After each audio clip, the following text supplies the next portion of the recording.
ሰላም ኩልኩም على ዓለም ብምዃን መደባት ካናል ኢንተርቴይንመንት ብፍላይ ድማ ንካናል ስፖርት ክትከታተሉ ብሃንቆታ ጽበይና ዘለኹም ክቡራት ተኸታተልቲ ንሎም ድማ ከምቲ ልሙድ ናይ ውሽጢ ዓድን ናይ ወፃን ዜናታት ሒዝናልኩም ቀሪብናልና ካብ መጀመርታ ክሳብ መወዳእታ መደባትና ክትከታተሉና ንዕድም ከምቲ ኣብ ዝሓለፈ እዋን ኣብ ዜናና ኣቅርብናልኩም ዝነበርና ዕዉት ዞባ ማእከል ዝኾነ ሲኤም ኢዮብ ቀላሳይ ኣብ ዝገበርናሉ ቃለ መሕትት ንጽባሕ ረቡዕ ኣብ ካናሪ ኢንተርቴይንመንት ኣብ ካናል ስፖርት ዝርጋሓልኩም እያ ንስኹም ድማ ከም ወትሩ ምትባዕኩም ከይፍለየና ደጊምና እንዳሓንበርና ከም ወትሩ ሼር ላይክ ሳብስክራይብ ኮመንት ክትገብሩ ንሕብር ሲኤም ኢዮብ ቀላሳይ ናይ ሎሚ ዕዉት ብጫ ማልያ ዙር ዞባ ማእከል ናይ ጽባሕ ድማ ዕዉት ቱር ዲ ፍራንስ ብጫ ማልያ ክኾነና ናይ ኩላትና ምንየት እዩ ስለዚ ድማ ነታ ኣብ ረቡዕ ንዝርጋሓልኩም መደብ ካብ በመጀመርታ ክሳብ መወዳእታ ብጽሞና ክትከታተሉና እንዳዓደምና ስለዚ ድማ ነታ መደብ ካብ በመጀመርታ ክሳብ መወዳእታ ተኸታተልኩም ንሲኤም ኢዮብ ቀላሳይ ርኢቶኹምን ደገፍኩምን ክትብዎ ብትሕትና ንሓትት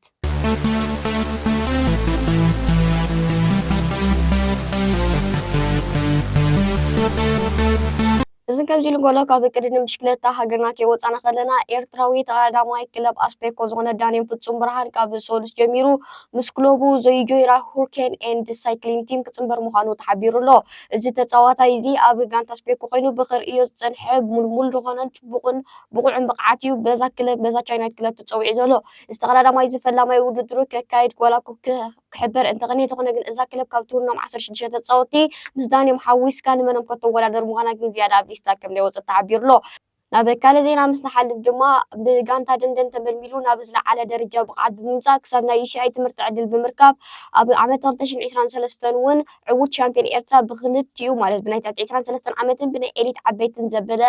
ኣብ ሰዓበ ዓመት ናይ ዓመት 2025 ድማ ዕዉት ሻምፒዮን ኣፍሪካ 23 ዓመት ዝኾነ ኣብ ሕጂ ሰዓት ድማ ምስ ሳይክሊን ሚሬታ ምስ ኢስታንቡል ሳይክሊንግ ቲም ዝጻወት ዘሎ ዓወት ኣማን ትማሊ ኣብ ዝተኻየደ ናይ ዙር መርሲን ጾታ ሻውዓይ ታርታ ብምሓዝ ካብ ዕዉታት ግዜ ከይከሰራት እዩ ብሙሉእ ርእሰ ተኣማንነት ነዚ ውድድር ብሻውዓይ ታርታ ሒዙ ክዛዝሞ ከሎ ኣብ ናይ ብጫ ማልያ ማለት ኣብ ናይ ግዜ ውድድር ድማ ኣብ ሻውዓይ ታርታ ተቐሚጡ ይርከብ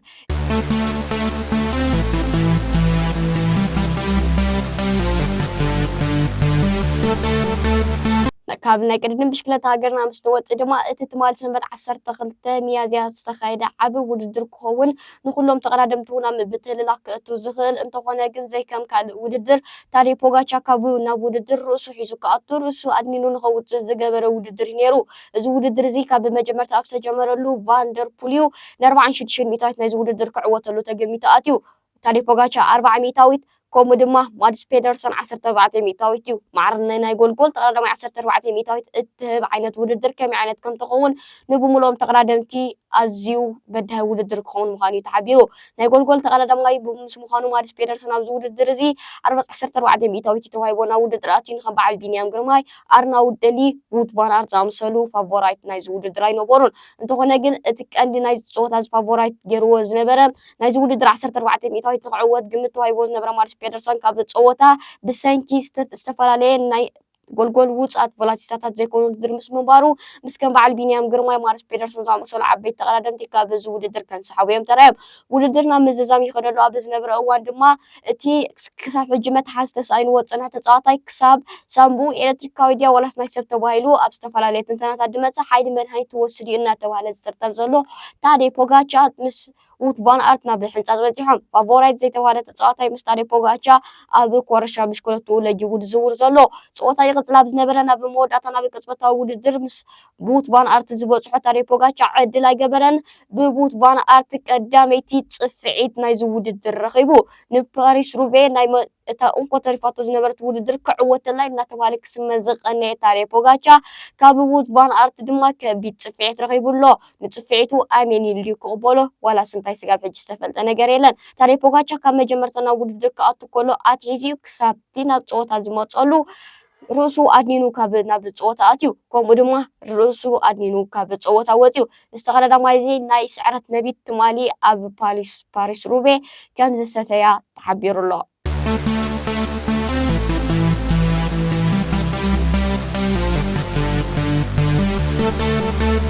ክሳብ ሕጂ ንበዓል ደገፍታ ክትሕብዝ ዘይከኣለትን ዓዋይ ደገፍታ ክትሰምዕ ዘይከኣለትን ክለብ ኣርሰናል ኣብ ዝሓለፈ እዋን ማለት ኣብ ቀዳም ዘካየደቶ ጾታ 2-1 ካብ ኣርሰናል ካብ ቦርማውዝ ንዝገጠማ ስዕረት ተሰኪማ ወፅያ ኣብ ዝሓለፈ እዋን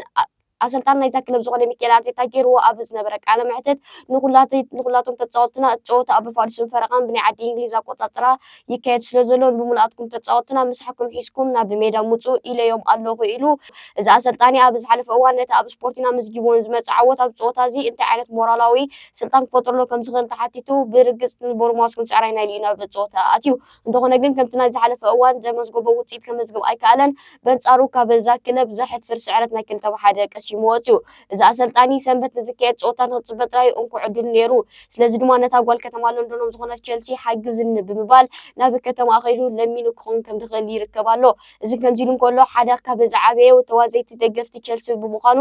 ስሙ ከይገለጽ ኣብ ማሕበራዊ መራኸቢታት እንተዘይተጋጀሎም ክለብና ተሲዒራ ርግፀኛ ኣርቴታን ሮዜነር ኣብ እንዳ ሻሂ ናይ ካፈ ሻሂ ከም ደስተዮ ክብል ጨርቃን ሓዊሱ ገሊጹ ነይሩ ቸልሲ ኣብ ዝሓለፈ እዋን ዘመዝገቡ ተዓወት ናይ 7-0 ኣብ ልዕሊ ሲቲ ሞራላዊ ፆት ክፈጥር ግድነት ነይሩ ምክንያቱ ዋላ እውን ሲቲ ኣብ ልዕሊ ሊቨርፑል 4-0 ስዒራ ትምፃእ እንትኾነ ግን ዝመፅእ ሞራላዊ ናይ 7-4 ዝተፈላለየ ስለ ዝኾነ ጨወታ ናይ ሞንጎ ቸልሲን ሲቲን እውን ንኣርሰናል ከም ድላይ ክኾነላ ኣይከኣለን ሲቲ ነዛ ዓወት 4-0 ኣስተማቒራ ንናይ ዝሓለፈ ሰሙን ዝነበረ ኣብ ልዕሊ ሊቨርፑል ዝነበረ ውፅኢታ ክደግሞ ብሓንቲ ሸቶ ትሒታ እዛ እንግሊዛዊት ክለብ ናይ ከተማ ማንቸስተር ትማል ኣብ ዘካየደቶ ጨወታ ካብ ኩለን ክለባት ናይ ዓዲ እንግሊዝ ፍልይ ከይበለት ኣብ ቅዲ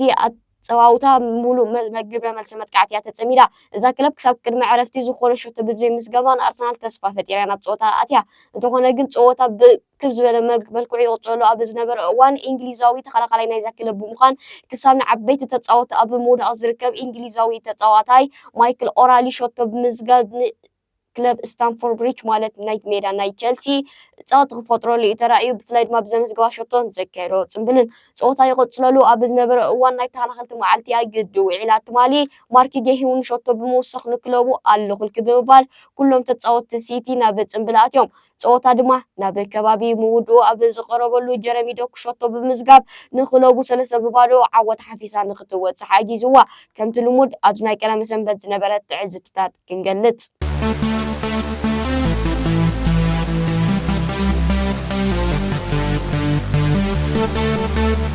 ቀዳማይ ዘ ታይትል ሬስ ትማሊ ቢን ስፖርት ኣብ ክልተ ናይ ኣሰልጠንተን ማለት ናይ ሲቲን ኣርሰናልን ፔፕ ጓርዲዮላን ከምኡውን ኣሰልጣኒ ኣርሰናል ዝኾነ ሚኬል ኣርቴታን ጌረን ዘ ታይትል ሬስ ክብላ ሓዲረን እንተበልናኩም ከ እዚ ብኣካዳሚ ፍርያት ኣርሰናል ዓብዮ ኣብዚ ሕጂ ሰዓት ኣርሰናል ዘሰልጥን ዘሎ ኣሰልጣኒ ሚኬል ኣርቴታ ቅድሚ ውሕድ ዓመታት እውን ተሓጋጋዚ ኣሰልጣኒ ማንቸስተር ሲቲ ከም ዝነበረ ይዝከር ስለዚ ድማ ካብ መምህር ወፂኡ ኣንጻር መምህሩ ክገጥም ኣብ ዝፈተነሉ ስጋብ ሕጂ ዓወት ናይ ዋንጫ ከምዝግባ ይከኣለን ዘሎ እዚ ኣሰልጣኒ እዚ ትማሊ ኣብ ዝተኻየደ ውድድር ዋላ እኳ ብቦርማውስ ስዕረት እንተቐመሰ ጓርዲዮላ እውን ካብኡ ንዘጥፈን 3 ነጥቢ መንዚዑ ነቲ ፍልልይ ናብ 6 ወሪድዎ ሓዲሩ እንተኾነ ግን ናይ ጨወታ ፍልይነት ክንዕዘብ እንተደኣ ኮይና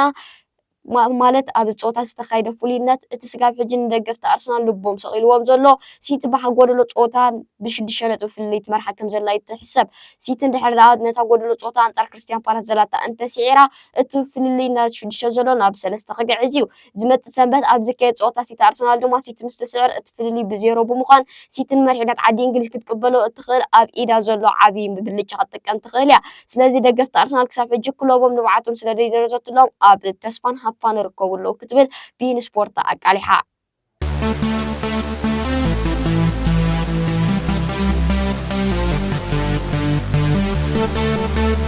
ሎሚ ኣብ ዝካየድ ጨወታ ፕሪምየር ሊግ እቲ ዝኸበደ ጨወታ ክገብሮ ዝኽእል ማንቸስተር ዩናይትድ ናብ ሊድስ ከይዳ ተካይዶ ጨወታ እዩ ኣብዚ ጨወታ እዚ ድማ ማንቸስተር ዩናይትድ ዋላ ክሬዲት ትወሃብ እምበር ከምቲ ዝሓለፈ እዋን ኣብ ቦርማውስ ክሬዲት እናተወሃባ 2-2 ድወፀቶ ከይትኸውን ግን ደገፍታ ናብ ስጋኣት እትያ ኣላ እዛ ዝሓለፈ እዋን ኣብ ቦርማውስ ተኸላኻላይ ሃሪ ማጓየር ብክልተ ብጫ ካርድ ማለት ብቀይሕ ካብ ጨወታ ዝኸስረቶ ናብ ጨወታ ዝጥቀመሉ ኣይኮነትን ዋላ እኳ ውዕሉ እንተሐደሰ ስለዚ እዛ ክለብ እዚኣ ንዝገጥመሉ ክስ እውን ኣብ ሜዳ ኮይና ኣነት ፍርዱ ክትሰምዖ ድባል ደሎ ስለዚ ድማ ማንቸስተር ዩናይትድን ሊድስን ወሳኒ ጨወታ ዝገብሩ እንድሕር ዳሃልዩ ሊቨርፑል ኣብ ዝሓለፈ መዓልቲ ዘካየደቶ ውፅኢት ናይ 2-0 ዓወት ናብ ቻምፒየንስ ሊግ ንኽዲብ ትማል ድማ ኣስቶን ቪላ ድሕሪ ማዕረ ምውፃእ ንነጥቢ ናይ ዩናይትድ ተማዓራራቶ ብፀብለልታ ሸቶ ካብ ኣድሒራ ምስ ምህላዋ ሎሚ ኣስቶን ቪላ ሊቨርፑል ቸልሲ ዝርከበ ጋንታታት ንስዕረት ዩናይትድ ንኽሪያ ሃንቀውላ ኣለዋ እቲ ምክንያት ድማ ናብ ቻምፒየንስ ሊግ ንዝኸይድ ናይ ሓዲድ መገዲ ንኽኣትዎ ስለዝደለየን ማንቸስተር ዩናይትድ ኣብ ዝሓለፈ ዓመት እውን ኣንጻር ቶተንሃም ንዋንጫ ዩሮፒያን ሊግ ወሲዳ ናብ ቻምፒየንስ ሊግ ተኣቱ እናኻኣለት እያ ብሸለልትነታት ፊያታ ነይራ ሎሚ ዓመት أب مايكل كاريك سلطنا كوينا أنت حتى نزا وانجا تريميلي ساتا ناب تشامبيونز ليج تاتو غانتاي كونتن مانشستر يونايتد كاب نايز حلف عامت تكايدو زنبر عاب صوتا إن خسرت سلأتمت زل عدما كاب نايز حلف عامت كو هوازو كوبو بزح بركد بلا جنزب كثيرة بشوعة 139 مليون دولار تقبيلا زلا سلازي إذن لو ما عن صوتا كما يكون كلاتنا حبيرنا كرينا صبقوا عدل من يلا كلاتكم دما تخططلتنا ناينا صوتا كما يكونوا أب كومنت تصحفناكم نمسكناكم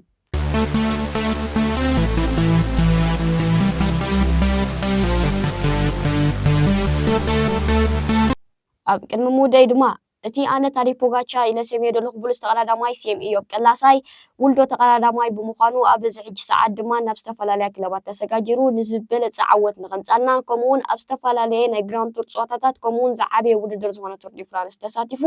ዓበይቲ ዓወታት ንኸምፃልና ናብቲ መገዲ እቲ ንኽኸይድን ናብኡ ዝኸይድ መገዲ ንኽፍጠረሉን ኩላትና ንምትባዕና ንኸይፍለየልና ንሕብር ከምኡ ድማ ኣብቲ ንረብዕ ንዝርግሓልኩም መደብ ኩላትኩም ርእቶታትኩምን ደጉፍኩምን ከተስምዑ እና ሓበርና ናይ ሎሚ መደብና ኣብዛዚምና ኣለና ሼር ላይክ ሰብስክራይብ ኮመንት ክትገብሩ እንዳተማሕፀና ኣለዉ ናይ ሎሚ መደብና ኣብዛዓቲና እናስያ ብካልእ ረኸበና